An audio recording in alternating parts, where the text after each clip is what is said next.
Okay, so we're going to use some different technology today, see how that goes. So real quick to kind of review a bit, we talked last time about our angles, talked about our defining terminal side and defining initial side, so where we start versus where we end. It is true that this angle in this direction is a different angle than the one going in that direction, or the one going all the way around and then stopping there. Let's see, we did talk about putting things in standard position. We looked at some examples of sketching angles in different positions, getting used to thinking negatively, standard position, so we're always starting on that positive x-axis, but measuring negatively, so clockwise, to get our nice negative 45 degrees. 450, well, we got to go all the way around, so it might be nice for us to find what's coterminal to that. So if I subtract a full rotation in 360 degrees, we get what? Do we get 90 degrees? So does that mean we're looking at this angle from there to there? It doesn't. It means we're looking at this angle from here to here, but it is coterminal to this little 90-degree angle. So it's also coterminal to a negative 270 degree. And if we wanted to find that, we could take the 90 and subtract another 360 degrees, and we'd get the negative 270 degrees. So we could find a bunch of coterminals, and if you're not drawing this kind of angle line in there, and you just drew that one ray in that direction, that would be fine too. But if the direction of travel is important, which it often is, putting that arrow indicator, the little arrow indicator is often really important. Got to switch over to that. Okay, we also talked about measuring angles in radians. Had a fairly long discussion on that. The big thing was that our definition of 1 radian was if we have a circle of a particular radius, the amount of angle necessary to make that arc length equal to the radius of the circle is what we defined as 1 radian measure. So we talked about if we went that distance twice, 1, 2, we'd have 2 radians, and 3 radians, 4 radians, 5 radians, 6 radians. Talked a fair amount last time about it being kind of unfortunate that it doesn't equal a nice exact 6, or that half a rotation isn't a nice exact 3 radians, and that's a little bit disadvantageous. But we talked about this calculating that full rotation, or an equivalent 360 degrees, was 2 pi radians, that 6 and a little bit more being 2 pi radians, or equivalently 180 degrees being pi radians. So getting used to thinking in radians and imagining in radians can take some time, and you can look over that last video a couple times if that helps. I did go through this construction for counting the angles around. I'll probably do that again. I recommended you guys do that repeatedly to get used to thinking kind of in these measures, and that can be really helpful, really valuable. Lastly, last time we talked about turning degrees into radians. I talked about I'm not the biggest fan of having or thinking of it in terms of going from degrees to radians, being a different methodology from going from radians to degrees. you're always using this relationship that pi radians is equal to 180 degrees. It just depends on how you're using it.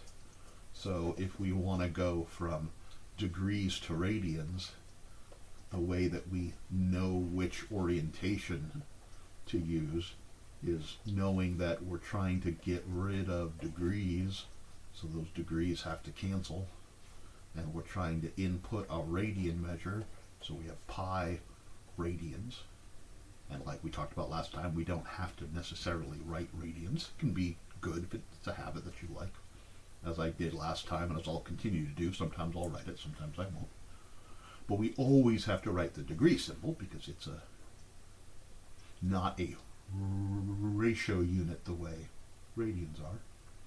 So we'll get negative 150 over 180. I'm going to reduce the tens out just automatically, and then reduce this a little more, divide both those by 3, so negative 5 pi over 6.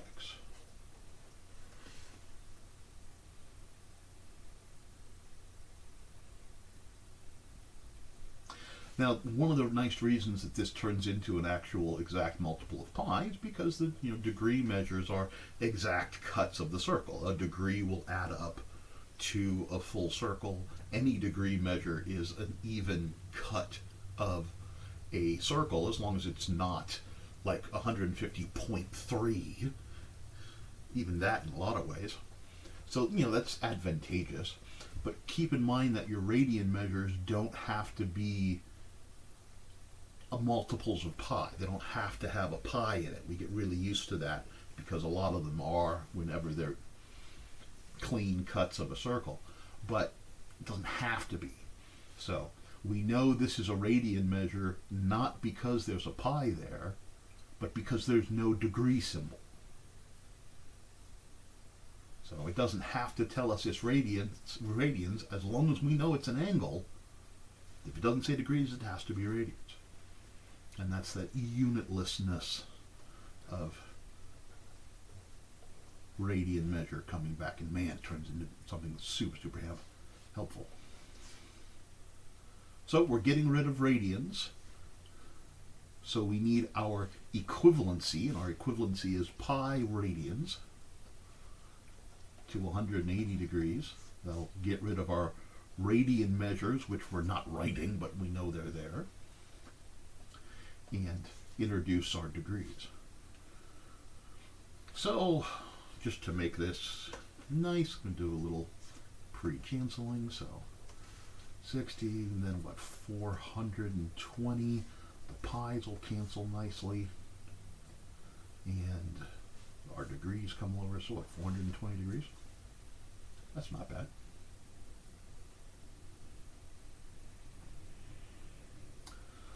We've talked about, and we talked about last time, our coterminal angles. You can get there by adding or subtracting a full rotation, either in degrees or in radians.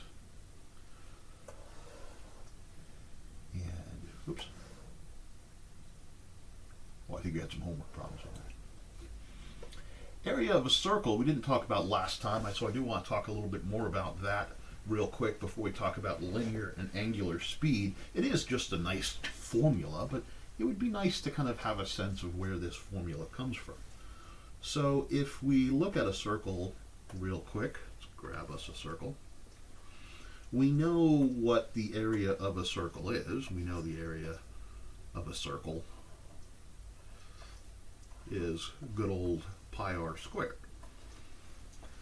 So if we want to talk about, instead of the area of the whole circle, talk about the area of a sector.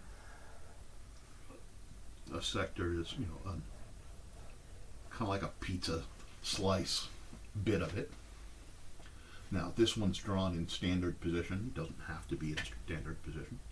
So that area, that sector, through a particular angle theta.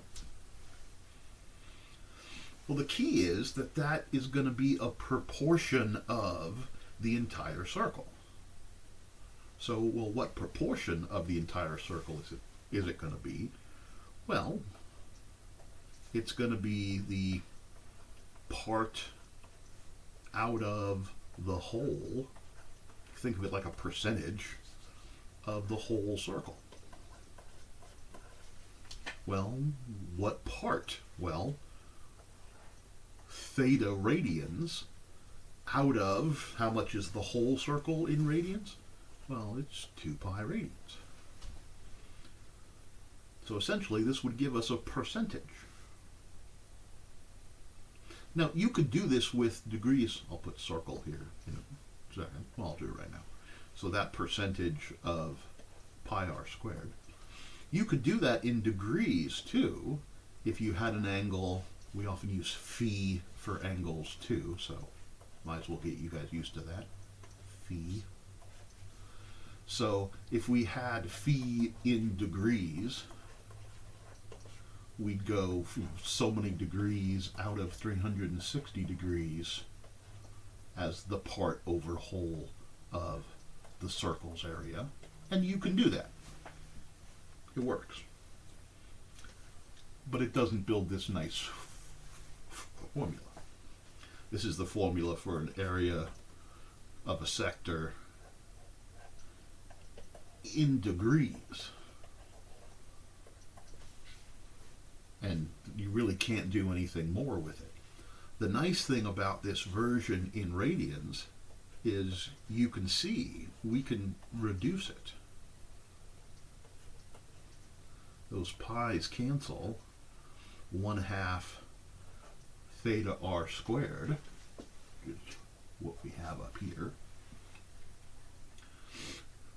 Well, that's handy. It's a condensed formula, and that condensation, that the ability for those pi's to cancel out and for us to have, in a lot of ways, a nicer formula, is because of that nice structural relationship between the circle and angles and radian measures that the degree argument loses.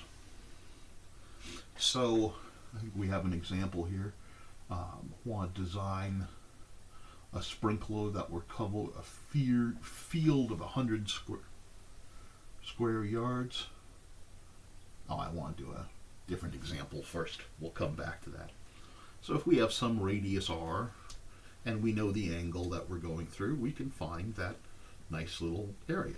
So let's say we have an angle, again it's got to be in radians, but let's say it's just a nice pi over 3 radians. It's equivalent to 60 degrees, but again, if I was using degrees, I'd have to go back to this kind of uglier formula. So I've got it in radians, and radians are nice once we get used to them, so let's stick with that. And let's say our radius was, I don't know, 4 feet. So that's 4 feet, and that's pi over 3 radians. Separate those. And if we wanted to know the area of the sector that builds, well, we have our nice relationship. 1/2 times our angle in radians times our radius squared. So multiply all that together. Going to be nice about it. Do it in pieces. It's going to be 16. And of course that's 4 feet. So it turns into 16 square feet. And half of 16 is going to be a nice 8. So what, 8 pi over 3 square feet. And that might look ugly, but that's a nice exact answer. That is exactly how many square feet it is. We could get a decimal approximation for that if we wanted to. It would be 8 point something. We could calculate that if we want to. But 8 pi over 3, that's a square feet, is a nice, stable, fairly reasonable result. We can, of course, go different directions if we want to. This we were given, or in this example I made up here, we were given angle and radius. But like this example over here, if we're given the area of our sector, which is what, 100 square yards, and given the radius of 15 yards, we can use the same tool to find what that angle must be. Through what angle should the sprinkler rotate? Notice we're not asked in radians or in degrees, so we can answer it either way.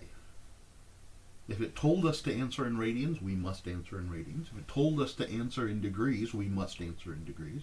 But since it didn't say, through what angle should the sprinkler rotate, there's no other stated preference, we can answer this in degrees or radians, whichever we prefer. So our relationship is still area of a sector. You don't have to put that little sector diagram in there. I'm just putting that in there to be extra clear. But it's 1/2 times our radian measure times the square of our radius.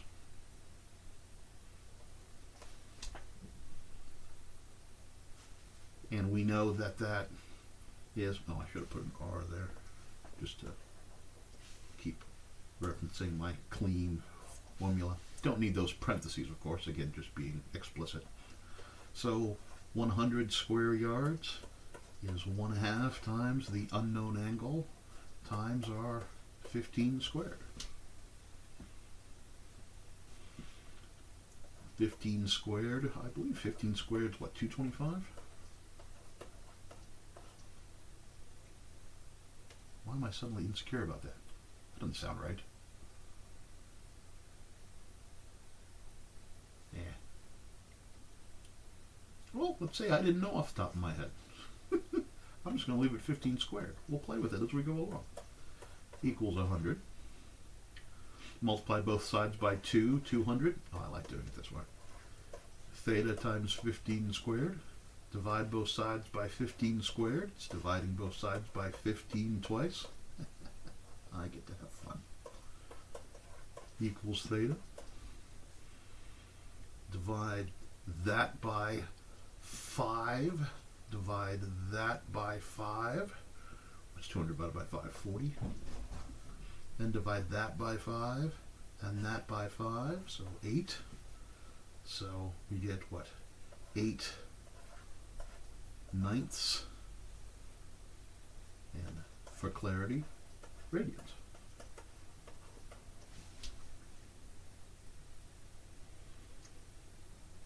Now we could get a decimal approximation. The decimal approximation would be what? 0.8888888888888. And I don't want all those 8, so 8 ninths radians is perfectly fine.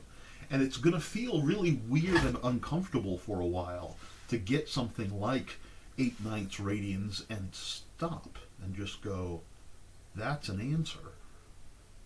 Because it doesn't feel yet like an answer.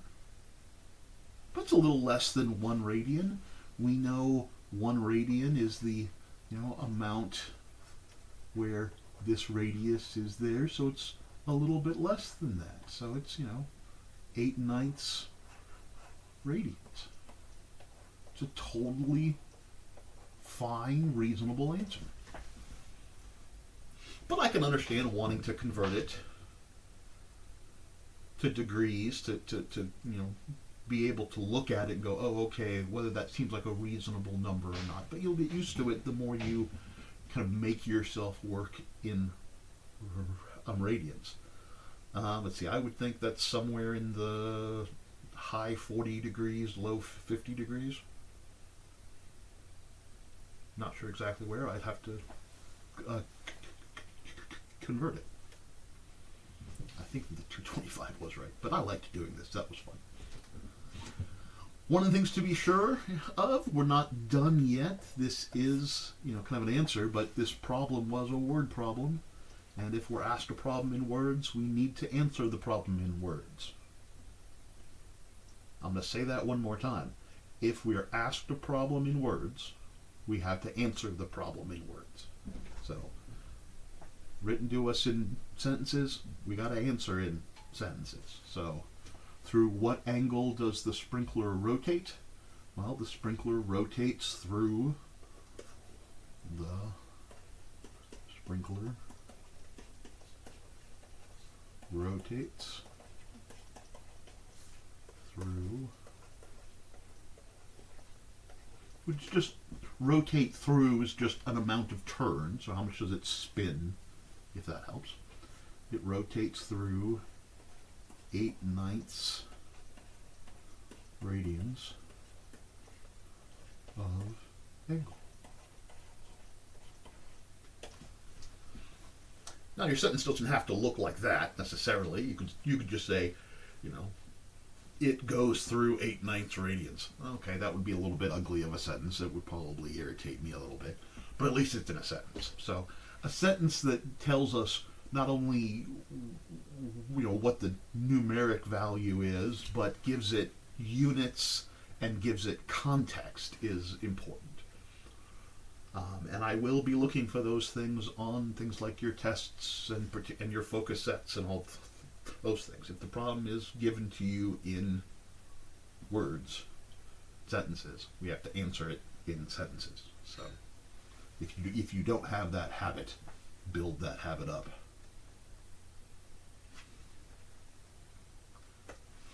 So as we go a little further here into talking about linear and angular speed, things do get a little bit more complicated, so I want to spend some time talking about that.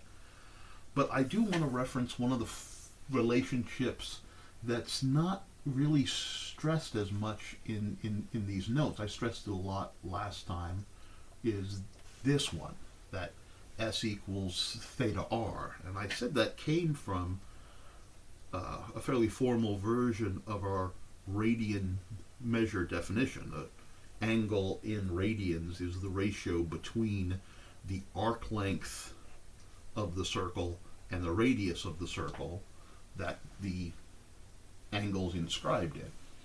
So take whatever this arc length is in ratio to this radius, and the angle measure is the ratio between them, which is why if you have that arc length be equal to the radius, you get a radian measure of 1. That's where the definition anchors. But this is a nice way to think about radian measure if you're struggling to, you know, how do I interpret or internalize radian measure? It's the ratio between how much arc you get for a given radius. And that simple little bit of algebra there, multiplying both sides by the r, gives us that arc length formula, which we will use fairly often when it comes up. But one of the things we can do with this formula is look at it instead of a linear length, like this arc length. So sometimes bothers people that this is, you know, considered a linear measure, even though it's a curved bit of the circle. The reason it's a linear measure is because it's measured in a linear distance. It's measured in feet or inches or kilometers or meters or whatever. So because it's measured in a linear distance, it's a linear measure. It doesn't have to be a straight line. Similarly, if we want to talk about how fast is this angle being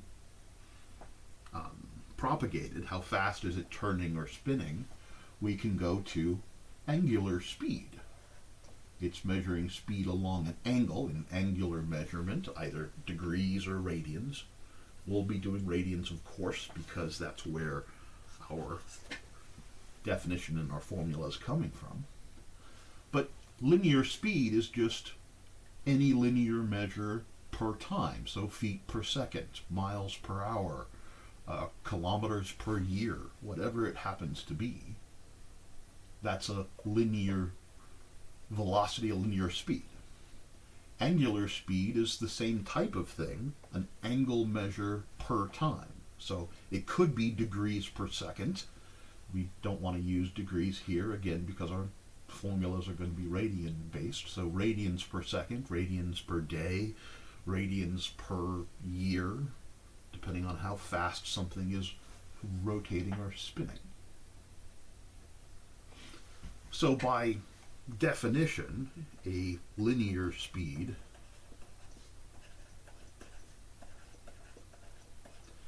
which we often use v for velocity, though there is a difference between speed and velocity. We'll talk about that near the end of class. But v is any distance over time. Doesn't have to be a circular arc length, any distance over time. And angular speed is correspondingly any degree measure. We're going to use radians, sorry, any angle measure. We're going to use radians per time. And you don't have to be too careful with this, but this symbol isn't actually a W. It's the Greek omega.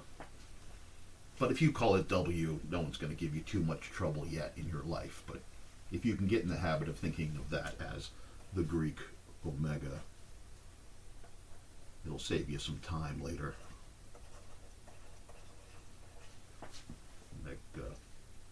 However you spell omega. I spell it like this.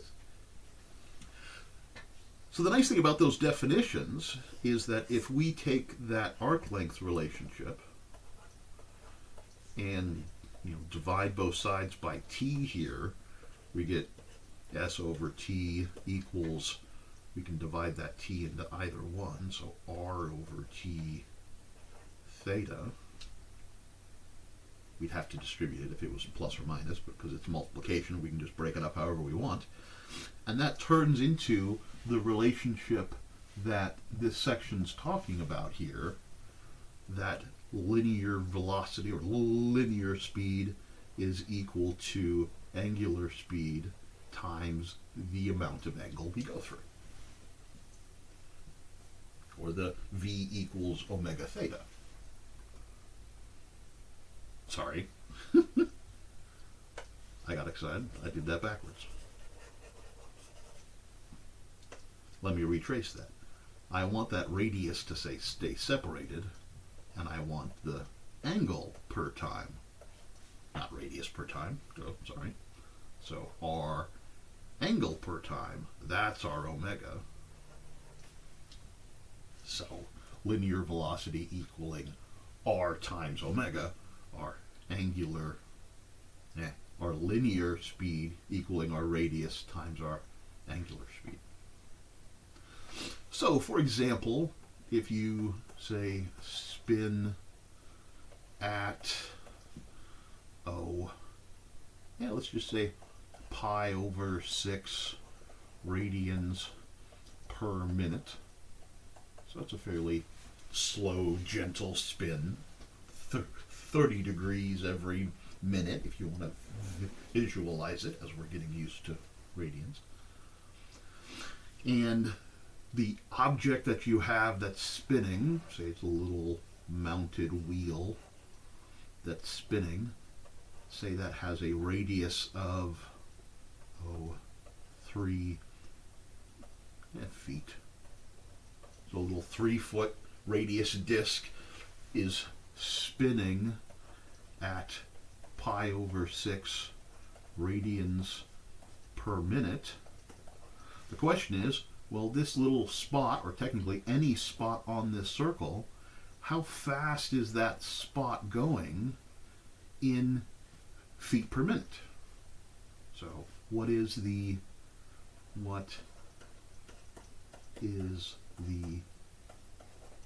linear speed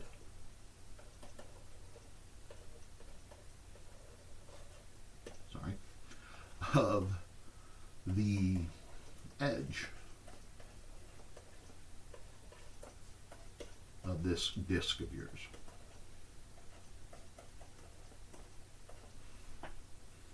So what is that linear speed? And we could say I could say feet per minute, but feet per second is so much more common, so let's do it in feet per second. And what we use is this relationship. This is our relationship between angular speed, omega, and linear speed, v. So we know our radius. Our radius is 3 feet. Our angular speed is pi over 6. And if you want, I won't generally do this, but pi over 6 radians per 1 minute.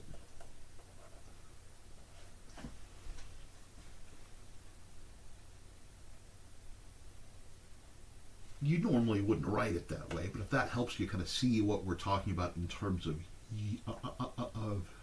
units, usually you would just write pi over 6 radians per minute.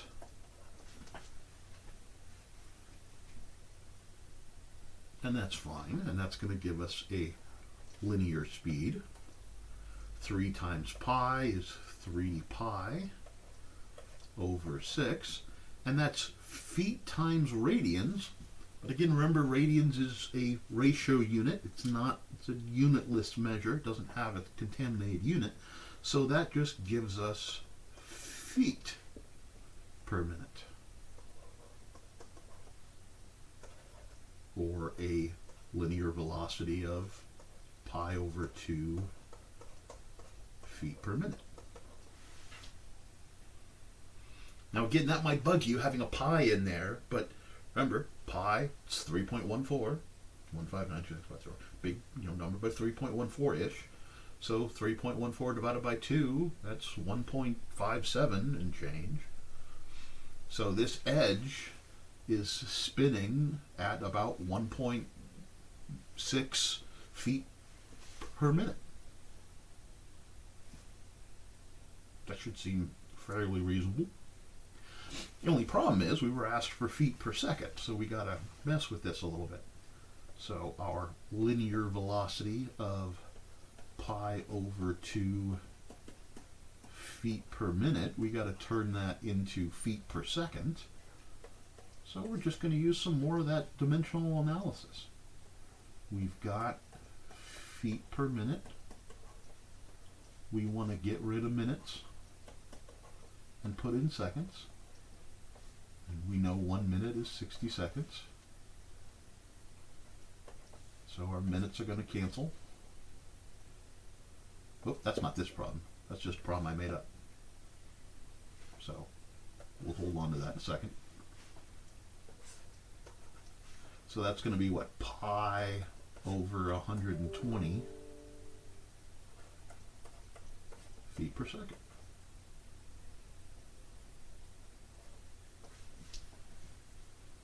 And again, you can get a decimal approximation for that.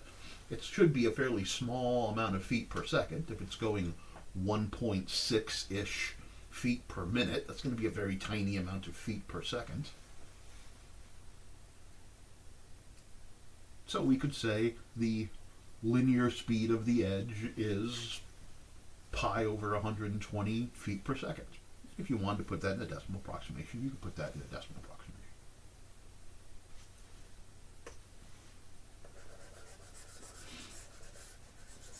I do want to go through these examples with you because I know they've been giving some people some trouble. So let's real quick talk through how we would set up at least those examples. And as usual, if you have any questions with these things, please let me know. So, find the arc length along a circle of radius 12 centimeters. So I need a circle. A radius of 12 centimeters. That circle is subtended. Great word, subtended. That just means there's an angle in it. Very, very fancy word for an angle moves through it. So subtended by an angle of 120 degrees. My diagram doesn't have to be perfectly accurate, but it's nice if it's somewhat in scale. So it goes through an angle of 120 degrees. And we want to find the arc length S, subtended by that angle. Okay, well this is not an angular speed or a linear speed problem yet. Notice it's not an angle of 120 degrees per minute, or it's not given as a rate. So this is just a straight up radius arc length question. So that S has got to be equal to our radius times our angle. So it's our formula r theta.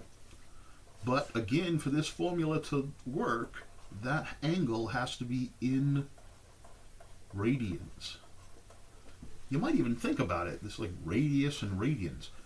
We need radians because the radians can talk to the radius. Degrees can't communicate with radius because there's no structural meaning. Radians can talk to radii because of the structural meaning, if that helps motivate.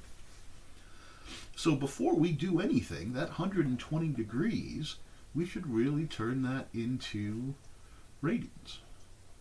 Now, as you get used to doing this, you'll learn what some of them are, so you won't have to convert what we call our standard angles, and this is one of our standard angles. But when in doubt, write out your conversions. We had to have degrees on the bottom, so our degrees would cancel. And 120 and 180 are both divisible by 60, so 2 pi over 3 radians once it's reduced.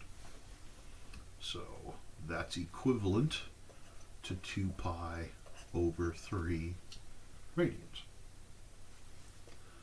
So our arc length is our 12 centimeters. I'm going to write centimeters here.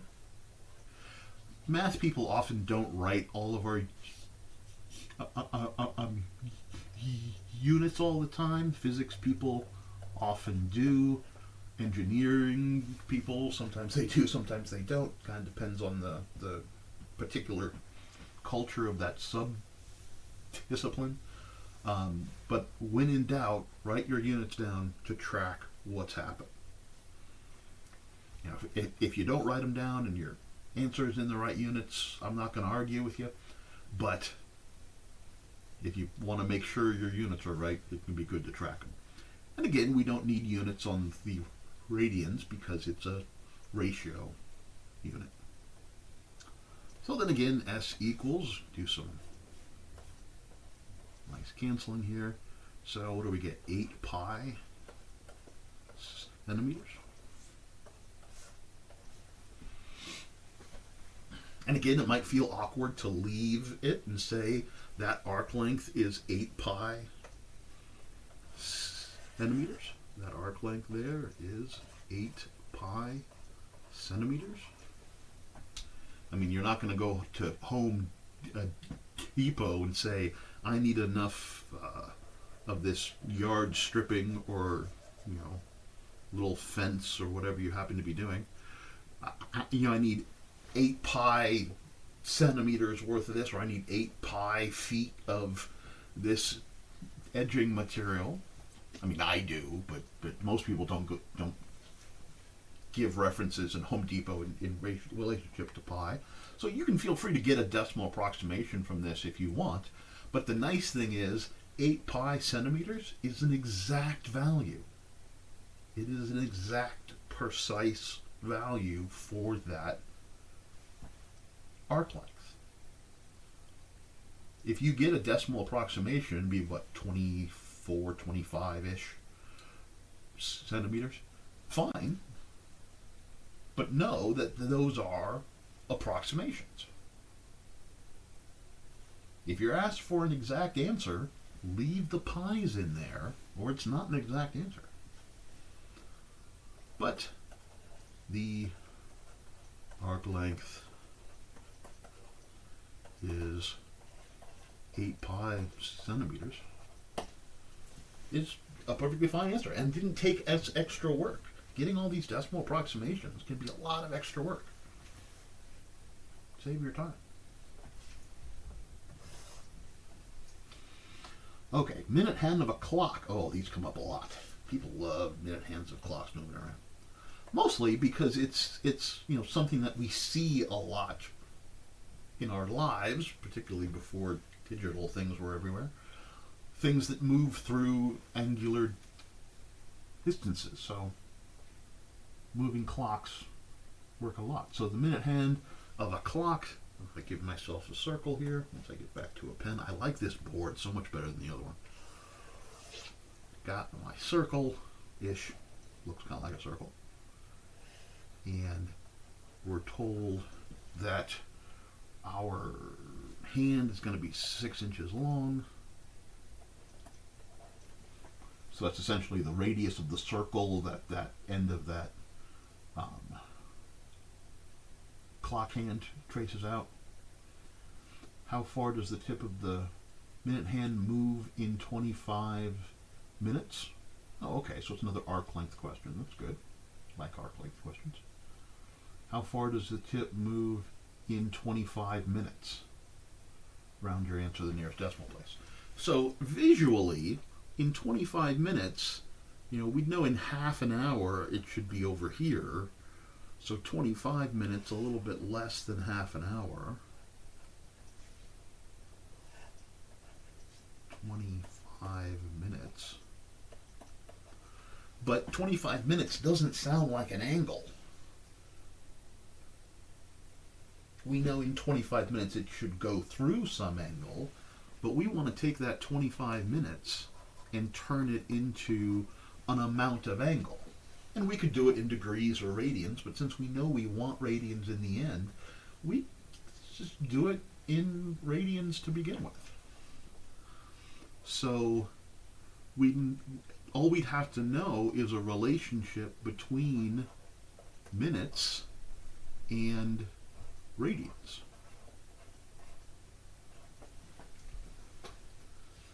So, as we said down here, in half an hour, you're going to go all the way to the opposite direction. Well, we know from before, back here somewhere, that halfway around, 180 degrees, but halfway around was pi radians. So in 30 minutes, we're going to go through pi radians. Also, in 60 minutes, we're going to go through in 60 minutes, we're going to go through 2 pi radians. So if we go back to our problem, we can use either of those as a conversion. We could also use pi over 2 radians in 15 minutes if we wanted to. Any equality is going to work. I would probably tend to use pi radians is 30 minutes, just because it's the one with the smallest numbers, but 2 pi radians and 60 minutes, because it goes all the way around in an hour, would also work. Whatever works for you. So again, our minutes are going to cancel. We've introduced radians, so we're going to get 25 pi over 30 radians of angle, or reduce that to 5 pi over 6 radians. Now, if you did that in degrees and got 150 degrees and then converted that 150 degrees into radians, you'd end up in the same place. It just would have been extra steps.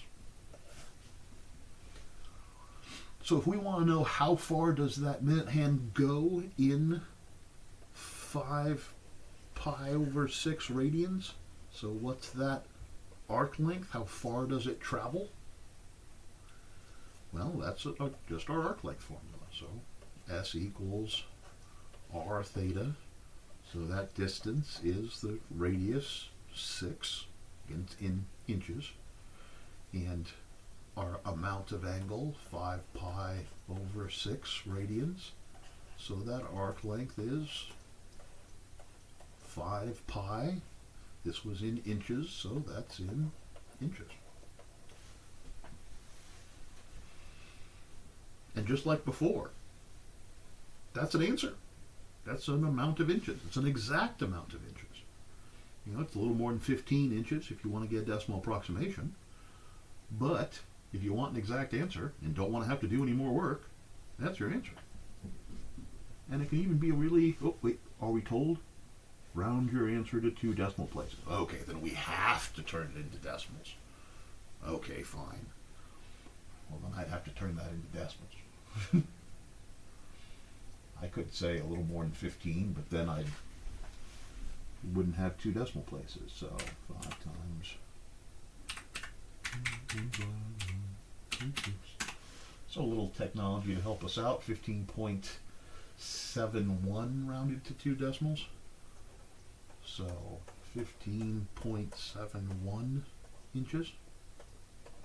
So I'm a big fan of the exact answers, but if we're told to round to a certain place, round it to that place. So you always read your questions and instructions well. So if we wanted a nice little sentence, how far does the tip go? The tip moves 15.71 inches. And I might say in 25 minutes. It's always good to be super clear with your answer. But if you just said the tip moves 15.71 inches, period, I'd be fine. If you said it moved 15.71 inches, I might be a little more irritated. You want to kind of define your, pronouns there, your its.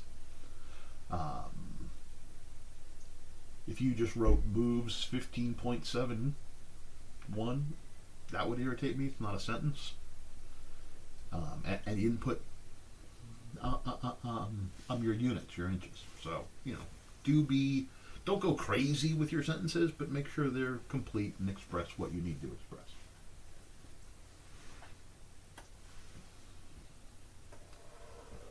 Okay, we finally get into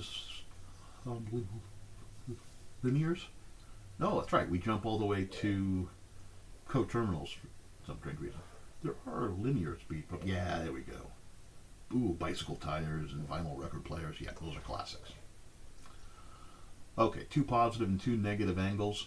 Again, anytime you're trying to get coterminals, you want something coterminal to a given angle.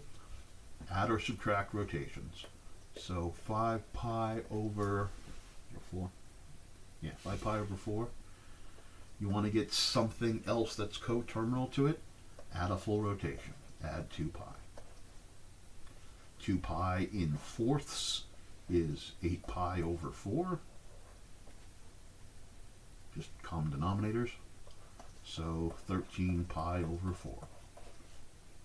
13 pi over 4 is also coterminal to 5 pi over 4. Or is coterminal to 5 pi over 4. And it's positive. We want 2 positive ones. Okay. Add another 2 pi. 2 pi is still 8 pi over 4. So, okay, 21 pi over 4. And we could keep doing that. And we would get more and more and more coterminal angles. And because we're adding, they'd all be positive.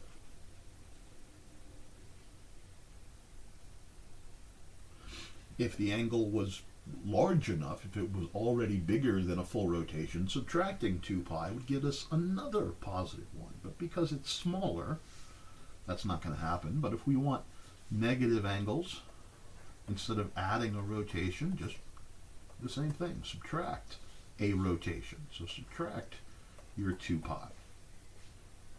Again, going to get common denominators there. So we get what? Negative 3 pi over 4. That's coterminal. Want to find another one? Subtract another full rotation. 2 pi in pi over 4s. So 8 pi over 4. The same one rotation. Negative 11 pi over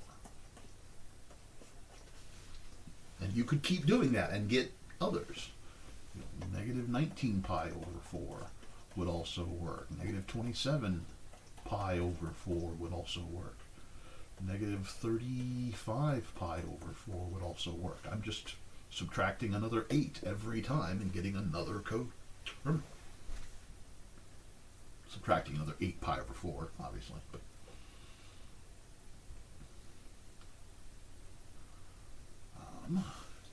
determine if the given are coterminal is really just a yes or no question, but always make sure your yes or no questions explain why or show why.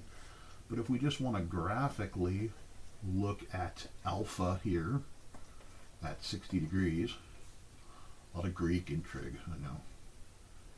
Negative 60 degrees would go this way, so beta at negative 60 degrees.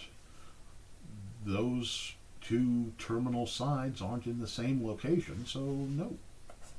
No. And I guess no, they ain't. Okay, fine. They are not coterminal. Should be nice. You could also, try to add and subtract and show that it's not possible to add and subtract full rotations. How are we doing on time here? Oh, almost. I like these to not be more than an hour, so I might run over on this one. So let's try to rush through these, but still be clear. A vinyl record player's turntable turns at a rate of 45 rotations per minute. Oh, good. I love when they do that. So 45 rotations per minute. If you notice, I'm already setting myself up for a little dimensional analysis. Find the angular speed in radians per second. So we want to turn to radians per second.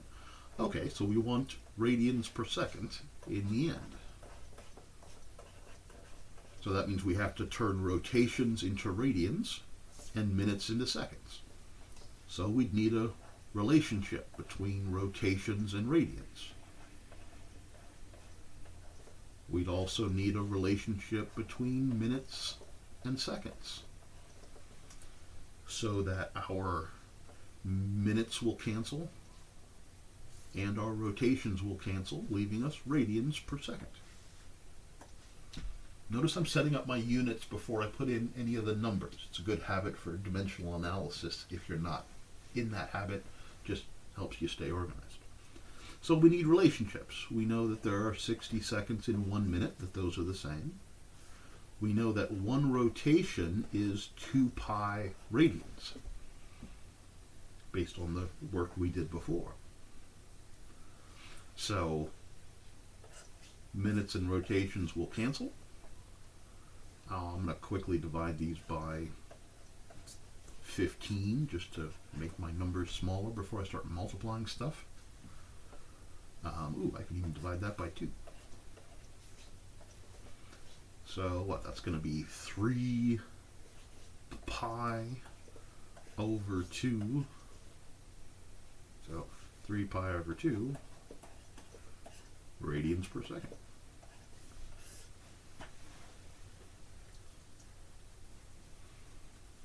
So we're often asked or given information in terms of rotations instead of either radians or degrees. Like if you imagine a spinning motor, it's often in RPMs, rotations per minute. Getting from rotations per minute to how many degrees per minute or how many radians per hour, whatever you happen to need, that equivalence fraction, they're called, of 2 pi radians in one rotation, or even 360 degrees in one rotation, depending on if you're working in degrees, is the link that gets us between angle measures and rotation count. Okay, bicycle wheel. That's 20 inches in diameter. Oh, that's just trying to mess you up, isn't it? Giving you a diameter all of a sudden. So let's get this higher here. So if we have 28 inches of, that was weird, diameter, that means we've got a 14-inch radius. So careful about that. So radius is 14 inches.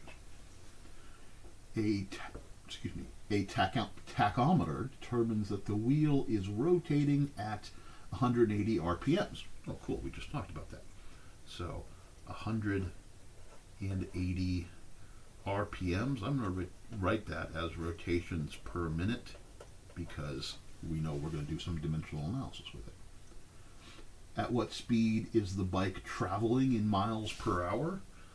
Well, if this thing is spinning at a particular RPM, at a particular angular speed, that's going to make its edge travel at a particular linear speed. And when that wheel travels at a particular linear speed, that's what pushes the bike at its linear speed. So if the bike is traveling so many miles per hour, that means the edge of that tire, assuming it's not slipping, is traveling at that linear speed. So this is our linear speed equals r omega type of problem. We're given the radius, great. We're not given omega, but we're given a way to get omega.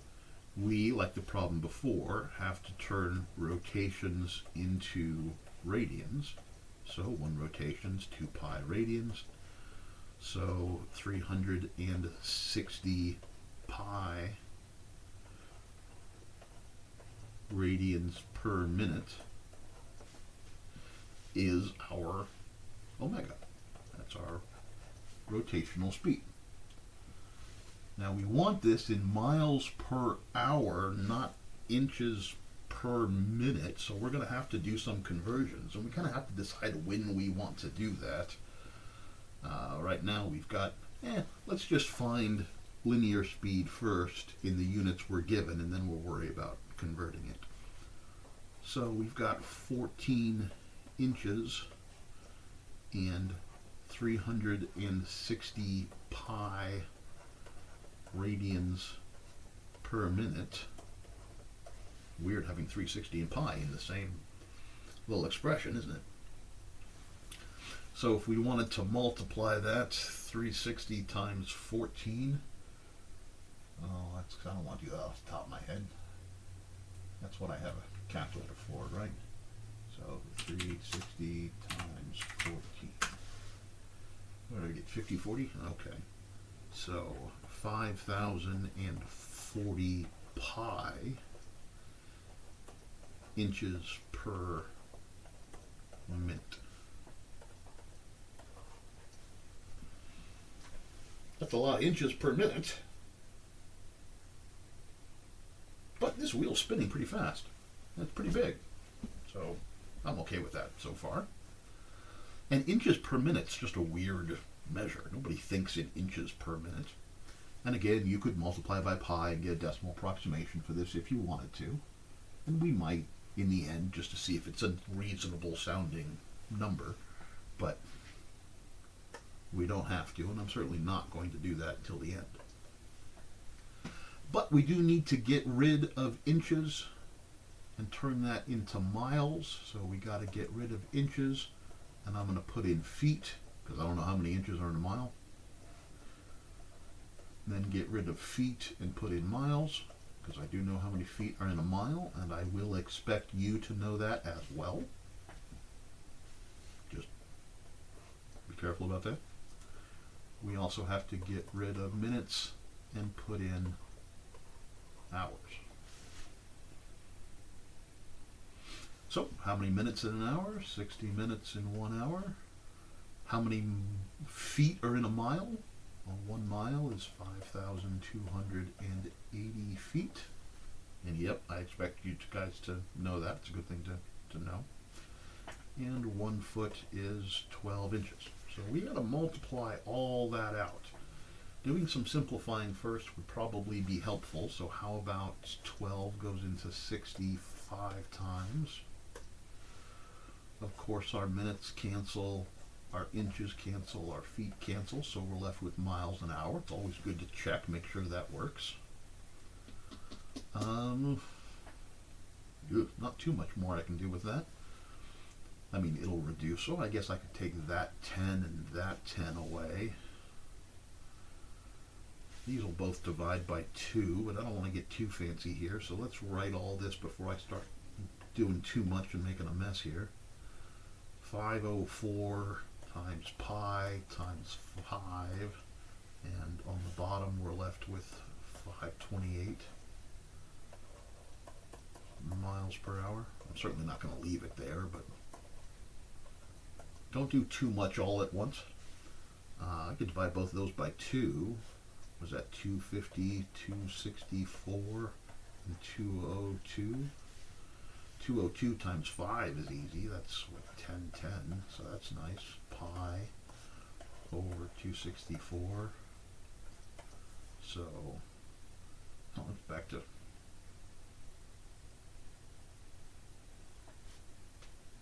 that's nice. Divide both of us. So we could clean this up. We should reduce it as much as we can. I guess. Calculator might help, but divide that by 2, you get 132 over 505, and I don't see a lot of other reduction past that. So if we wanted an exact answer, we've got a pretty silly looking exact answer. So miles per hour. It might, I don't think that reduces anymore. But if we wanted to get some nice decimal approximation for that, and I think a problem like this, a decimal approximation is nice. It'll show us what what it is to make sure it's reasonable value. Like, does 505 pi over 132 miles per hour sound right? It sounds like a lot. Maybe I did something weird, but it sounds like a lot. But let's see what it is.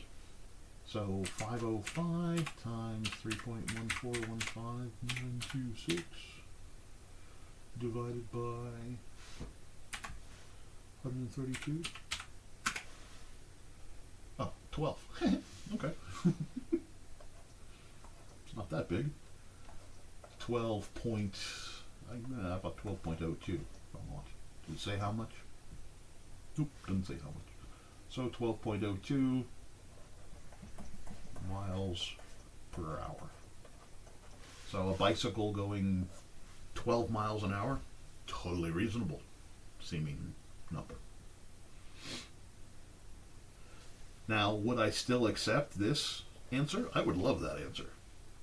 Writing that answer, writing a sentence that says the bike is traveling at 505 pi over 132 miles per hour, period, as long as this is fully reduced, fully simplified, if you want. I think that answer shows confidence. I love it.